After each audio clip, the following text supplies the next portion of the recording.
Morning students, मैं हूं Imran Khan, chemistry teacher. ठीक है, आज हम बात करते हैं 11th केमिस्ट्री के बारे में। 11th केमिस्ट्री में चैप्टर नंबर 2 यानी कि परमाणु संरचना के बारे में हम बात करेंगे आज। ठीक है, परमाणु संरचना के बारे में। ये बात परमाणु नाम आपने सुना क्योंकि केमिस्ट्री का बेस है ये, इसको समझना बहुत ज़रूरी है। केमिस्ट्री में परमाणु के बारे में समझना बहुत ज़रूरी है, तभी आगे जाके सारी चीज़ें हमारी सॉल्व हो पाएंगे। तो सबसे पहले हम बात करते हैं परमाणु के बारे में। तो बच्चों, जो भी चीज़ आपको सब जगह दिखाई दे रही है, जो भी चीज़ आपको दिखाई दे रही है, सब पदार्थ है, मैटर है। जो भी चीज़ आपको दिख रही है, ये बोर्ड आपको दिख रहा होगा, आपके चारों आसपास जो भी चीज़ें दिख रही होंगी, सब पदार्थ है, मैटर है सब। और पदार्थ की मुख्य जो है 3 अवस्थाएं होती हैं। वैसे तो 5 अवस्थाएं होती है, लेकिन मुख्य जो होती हैं वो 3 ही होती हैं, ठोस, द्रव और गैस। जो भी चीज़ आपको दिख रही होगी, पानी दिख रहा है, द्रव है, जो दीवार है ये ठोस है, जो भी चीज़ आपको दिख रही है वो 3 अवस्थाओं में दिख रही होगी। तो पदार्थ जो होता है, जो भी चीज़ आपको दिख रही है सब पदार्थ है। तो पदार्थ जो होता है वो छोटे छोटे परमाणुओं से मिलकर के बना होता है। जैसे अपना शरीर जो है वो छोटी छोटी कोशिकाओं से मिलकर बना होता है। हमारे शरीर की सबसे छोटी कोशिका जो होती है वो कोशिका होती है। हमारे शरीर का जो सबसे छोटा जो अंग है वो कोशिका होती है।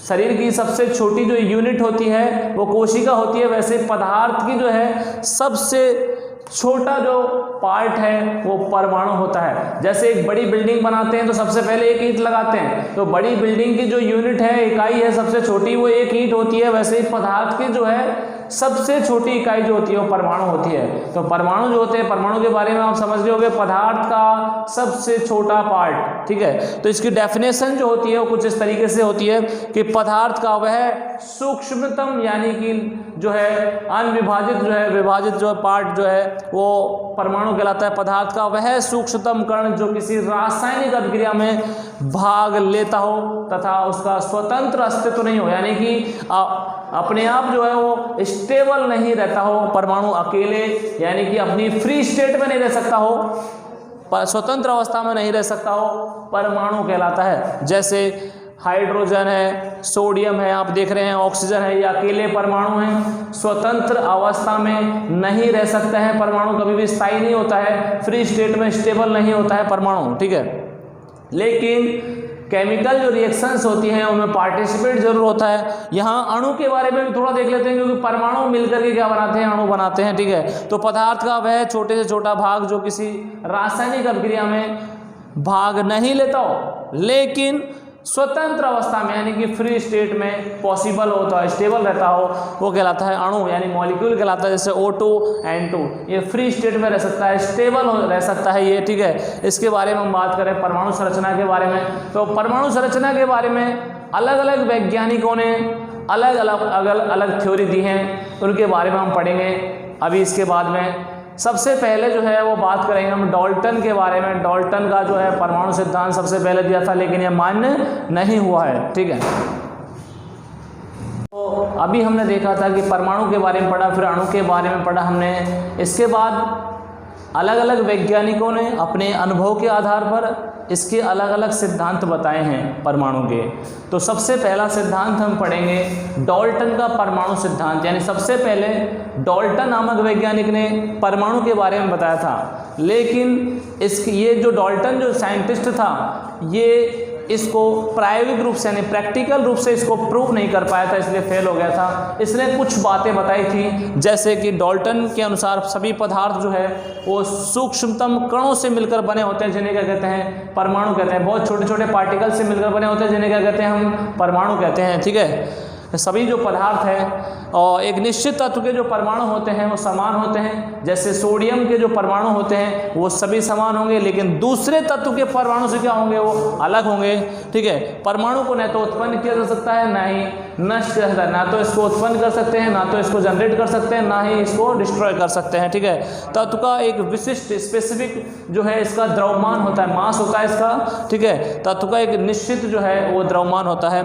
तत्व के परमाणु रासायनिक अभिक्रिया में भाग लेते हैं और अणु बनाते हैं। क्या बनाते हैं, अणु। ये जो थे कुछ सिंपल जो थे डाल्टन की जो है थ्योरी के कुछ पॉइंट्स हैं। डाल्टन की डीमेरिट थी कि वो इसको प्रैक्टिकल बस थ्योरेटिकल ही बताया था, उसने प्रैक्टिकल नहीं बताया था, इसलिए ये सिद्धांत फेल हो गया था। ठीक है, पहला जो पॉइंट मैंने अभी बताया था, डाल्टन के अनुसार सभी पदार्थ जो है, पदार्थ यानी मैटर, ठीक है, सभी पदार्थ छोटे छोटे जो है पार्टिकल से मिलकर बने होते हैं, जिन्हें परमाणु कहते हैं। ठीक है, एक निश्चित तत्व के परमाणु समान होते हैं, लोहे में सभी आयरन के परमाणु सभी समान होंगे, लेकिन दूसरे जो है एलिमेंट से डिफरेंट होंगे। ठीक है, जैसे मेरे हाथ में ये है मार्कर है, इसमें सभी जो है परमाणु समान है लेकिन दूसरे एलिमेंट से डिफरेंट हैं। ठीक है, परमाणु को न तो उत्पन्न किया जा सकता है ना ही नष्ट किया जा सकता है।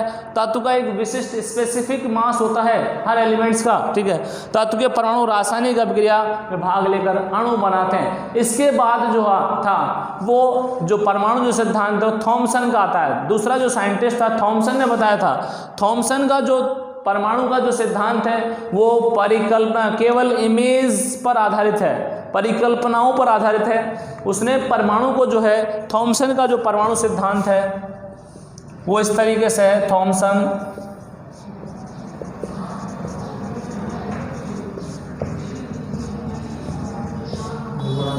थॉमसन का जो परमाणु मॉडल है, थॉमसन ने परमाणु को एक गोलाकार ठोस उदासीन जो है भाग माना था, एक ठोस उदासीन गोला माना था। क्या माना था? एक ठोस उदासीन गोला, बिल्कुल जिस पर कोई चार्ज नहीं हो। ठीक है, एक ठोस उदासीन गोला माना था जिसमें धनावेशित जो पदार्थ है वो भरा होता है समान रूप से, इक्वल जो है रूप से, सारे समान रूप से फैला होता है। धनावेशित भाग सभी जगह समान होता है। धनावेशित जो भाग है वो समान रूप से फैला होता है और ऋणावेशित जो है भाग है उसके अंदर धंसा रहता है। जितना धनावेश होता है उतना ही ऋणावेश होता है। देखिए ध्यान से समझिए, उदासीन बताया था उसने, ठोस उदासीन गोला बताया था। उदासीन कब होगा? न्यूट्रल कब होगा? जब जितना धनावेश होगा उतना ही क्या होगा उसके अंदर ऋणावेश होगा। तो उसने ठोस धनावेशित जो द्रव है वो समान रूप से फैला होता है परमाणु में, और उस पर जो जितना धनावेश होता है उतना ही क्या होता है उसके अंदर ऋणावेश होता है। यानी कि अगर चार्ज हम देखें इस पर न्यूट्रल होता है बिल्कुल भी, अकॉर्डिंग टू थॉमसन। ठीक है, जितना धनावेश होता है उतना ही क्या होता है ऋणावेश होता है, ये बताया था इसने। ये सिद्धांत भी फेल हो गया था क्योंकि ये सिद्धांत भी परिकल्पनाओं यानी इमेज पर आधारित था बिल्कुल भी है, इसलिए सिद्धांत फेल हो गया था। थॉमसन का जो परमाणु मॉडल है इसको प्लम पुडिंग मॉडल भी कहते हैं। ठीक है, जैसे अपने तरबूज मॉडल भी कहते हैं इसको। जो तरबूज का जो वाटरमेलन जो होता है, तरबूज का जो रेड वाला जो पार्ट होता है वो धनावेश वाला है, धनावेश है, और उसके अंदर जो बीज होते हैं, सीड्स, उसके जो सीड हैं वो क्या है ऋणावेशित भाग होता है। तरबूज में जितना लाल भाग होता है उतना ही उसके अंदर बीज होते हैं। ठीक है, बीजों को, बीज क्या है ऋणावेशित, नेगेटिव चार्ज, और जो रेड वाला पार्ट है तरबूज का वो कौन सा है धनावेशित भाग। तो जितना बीज है उतने ही सीड्स हैं। ठीक है, जितना जो रेड वाला पार्ट है उतना ही सीड है उसके अंदर, इसलिए वो चार्ज अगर देखें उसका बिल्कुल भी न्यूट्रल होता है according to Thomson. Plum pudding model भी कहते हैं इसको, तरबूज मॉडल भी कहते हैं इसको। ठीक है, इसके बाद तो इसकी डीमेरिट क्या थी मैंने अभी आपको बताया था, ये सिद्धांत परिकल्पनाओं पर आधारित था ये सिद्धांत भी, इसलिए ये सिद्धांत भी फेल हो गया था। ठीक है, क्योंकि धनावेशित जो भाग परमाणु जो होता है वो एक ठोस उदासीन गोला तो होता है, लेकिन उसके अंदर जो चार्ज है वो सही तरीके से व्याख्या नहीं कर पाया था कौन? थॉमसन। ठीक है, अरे तो इसके बाद हम बात करते हैं। ठीक है, इस थॉमसन ने बताया था कि परमाणु में जो धनावेशित जो पार्ट है वो उसके अंदर ठोस गोले के अंदर भरा होता है। धनावेशित भाग जो होता है वो एक ठोस गोलाकार रूप में जो है वो फैला होता है। थॉमसन ने अभी हमको बताया था। उसके बाद जो होता है थॉमसन का जो मॉडल था वो परिकल्पनाओं पर आधारित था, जो कि रदरफोर्ड ने उसको फेल कर दिया था। कैसे फेल किया था वो बताते हैं अभी आपको। रदरफोर्ड का जो परमाणु मॉडल है इसमें हम देखते हैं कि ये जो रेडियोएक्टिव पदार्थ है, ये जो स्रोत है इसका, ये रेडियोएक्टिव पदार्थ जो है हीलियम के जो पार्टिकल्स हैं, हीलियम के जो कण हैं, उनको सोने की पतली पन्नी पर उनका अटैक कराया। सोने की पतली पन्नी थी, एक परमाणु जितनी पतली पन्नी थी, ठीक है, इसके पीछे जिंक सल्फाइड की एक चमकीली परत लगा रखी थी ताकि ये पता लग जाए कि भाई जो हीलियम के जो अल्फा कण हैं वो आ रहे हैं कि नहीं आ रहे हैं, ठीक है। इसको देखने के लिए जिंक सल्फाइड की चमकीली परत लगा दी। जैसे ही स्रोत से हीलियम के अल्फा कणों का सोने की पतली पन्नी पर आक्रमण कराया गया तो अधिकांश जो अल्फा कण थे वो पन्नी के आर पार निकल गए थे। अधिकांश जो अल्फा कण थे वो पन्नी के आर पार निकल गए थे। कुछ जो अल्फा कण थे वो 45 डिग्री से विचलित हो गए थे, यानी मुड़ गए थे, वो 45 डिग्री से विचलित हो गए थे। जो कण जो थे वो धनावेशित जो भाग के पास से गुजरे थे वो कण मुड़ गए थे, और जो अधिकांश जो अल्फा कण थे वो पन्नी के आर पार निकल गए थे। तो इससे सिद्ध होता है कि परमाणु का जो अधिकांश भाग है, परमाणु का जो अधिकांश भाग है वो खोखला होता है और उसके बीच में जो होता है वो धनावेश होता है। जैसे ही देखो ये जो हीलियम के अल्फा कण हैं वो धनावेशित हैं, बिल्कुल भी पॉजिटिव हैं, तो निश्चित रूप से यहाँ पर धनावेश होना चाहिए। तभी 20,000 में से एक कण जो बिल्कुल बीचों बीच टकराया था सोने की पतली पन्नी से, वो वापस उसी दिशा में चला गया था, वापस उसी दिशा में चला गया। क्यों गया समझिए वापस से, क्योंकि यहाँ पर बीच में जो था परमाणु के बीच में धनावेश होता है। क्या होता है? धनावेश, जिसको नाभिक कहते हैं। क्या कहते हैं उसको? नाभिक यानी न्यूक्लियस कहते हैं।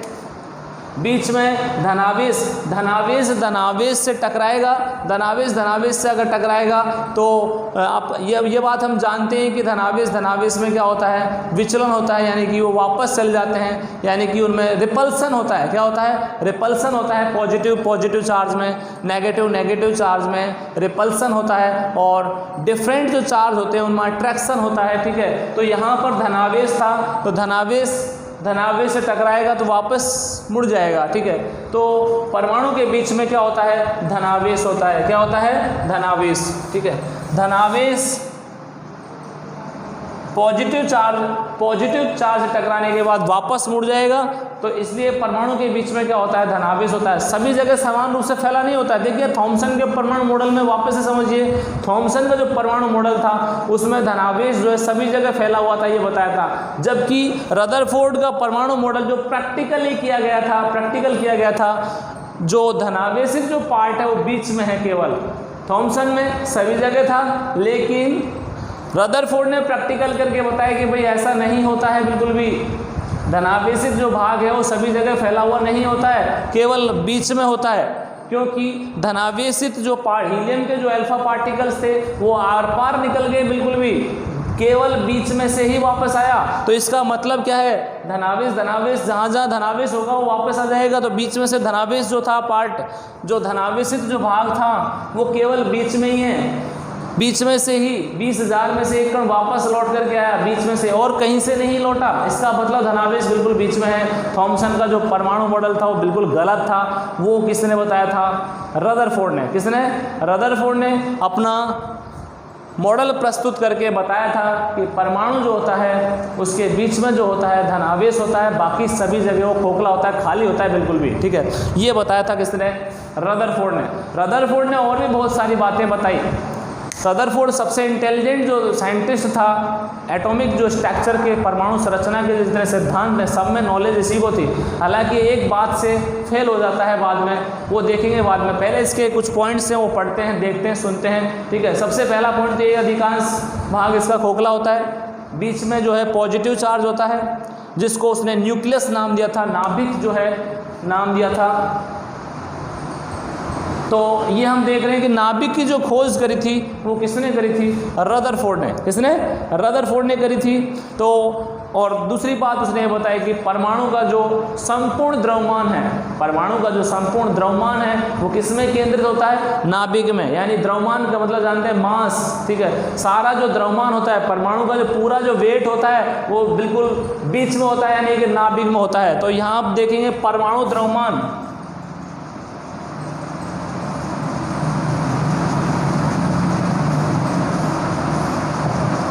परमाणु द्रव्यमान किसके बराबर हो गया?